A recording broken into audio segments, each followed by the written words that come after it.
गुजरात और हिमाचल चुनाव नतीजों से पहले राहुल गांधी ने नेशनल हेराल्ड को इंटरव्यू दिया है। राहुल गांधी ने गुजरात चुनाव में जीत का दावा किया। कांग्रेस अध्यक्ष बनने के बाद राहुल का ये पहला इंटरव्यू है। हम गुजरात के बारे में बातें कर रहे थे और जैसा पहले कहा आपने कि कांग्रेस सबको साथ लेके चलने में यकीन करती है और इंडियंस हम फर्स्ट हैं, भारतीय पहले हैं और ये और वो और ये सेक्शन में ये कम्युनिटी वो बाद में है। गुजरात में एक क्रिटिसिज्म कांग्रेस का करते रहे बीजेपी वाले कि जो ये वॉइसेस थी कास्ट लाइंस पे आप उनको साथ लेके आए और समाज में एक बंटवारा करने की कोशिश की। अजीब सी बात है, हर समाज के लोग हमारे साथ खड़े हैं। अल्पेश, जिग्नेश, हार्दिक सब एक साथ खड़े हैं, अलग अलग समाज के लोग।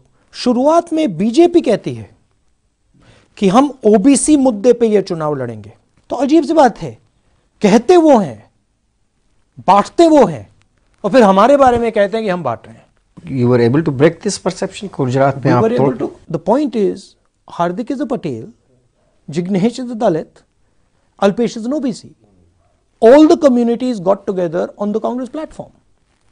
How can you accuse us of being casteist? They're all standing on our platform. On the other hand, the Patels are furious with you, the OBC are furious with you, the Dalit are furious with you. And you're saying that you're going to fight the election on OBC. And you're telling us that we're dividing society. It's quite amazing. It's like Mahatma Gandhi, Sardar Patel ji, Jawaharlal Nehru spending years and years in jail. Mr. Savarkar basically signing surrender to the British. And then the BJP saying that Gandhi and Patel are their leaders. If you read Patel, you will see that he is criticizing the RSS, he is criticizing the BJP ideology. He banned it. He banned it. So it is the idea of a propagation of a lie. The truth doesn't matter. There's a very interesting video, I don't know if you've seen it, of Mr. Modi talking about the bullet train. Yes. Right? Where he says, look, it's not the reality of the train that's important. It's the perception of the train that's important. So the reality is of no consequence to these people. The truth is of no consequence. That's right. Gujarat का अभी जो चुनाव जिससे आप लौट के आए हैं अभी, इसमें खुलकर प्रधानमंत्री की ओर से हेट पॉलिटिक्स का प्रचार हुआ। गुजरात के नाम के ऊपर लोगों से वोट मांगे गए, धर्म के नाम से वोट मांगे गए।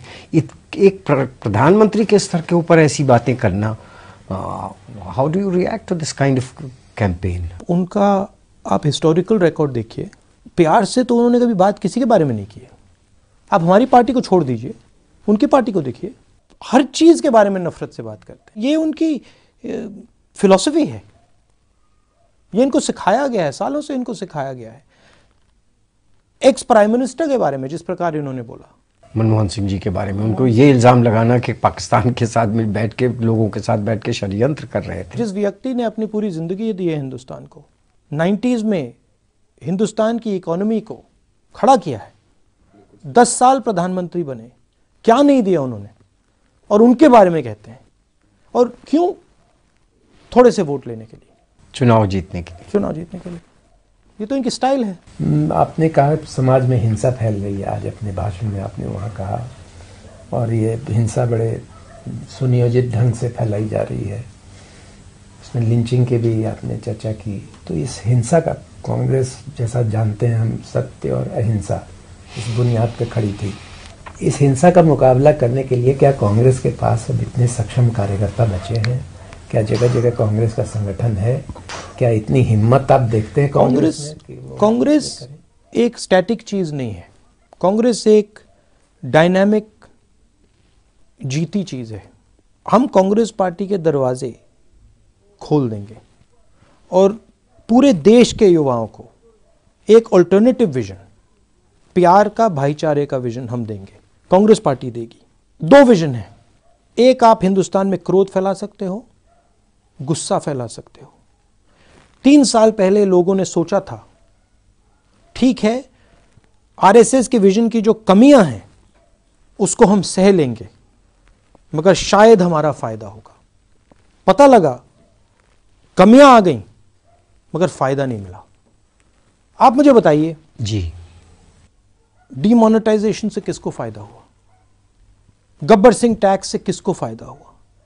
जीडीपी जो कोलैप्स कर गई है उससे किसको फायदा हुआ? 450 लोगों को आप 24 घंटे में रोजगार देते हो पूरे हिंदुस्तान में। चाइना 50,000 को 24 घंटे में देता है। आप कहते हो हम चाइना से मुकाबला करेंगे। आप 450 युवाओं को दिन में रोजगार देते हो, साल में 1 लाख को भी नहीं दे पाते हो। वो 2 दिन में जो करते हैं आप 1 साल में करते हो। तो ये सब जनता को दिख रहा है। किसान को ये बात समझ आ रही है कि भाई हमें सही दाम नहीं मिल रहा है।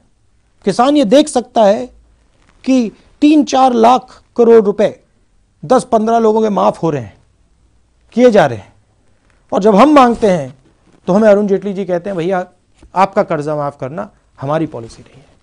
ये तो दिखाई दे रहा है और गुस्सा लोगों में आ रहा है। गुस्सा, यू मीन डिसइल्यूजनमेंट, गुस्सा बीजेपी के खिलाफ लोगों में आ रहा है। आप गुजरात में कैंपेन कर रहे थे, आपको तो बिल्कुल साफ दिखाई दी होगी ये बात।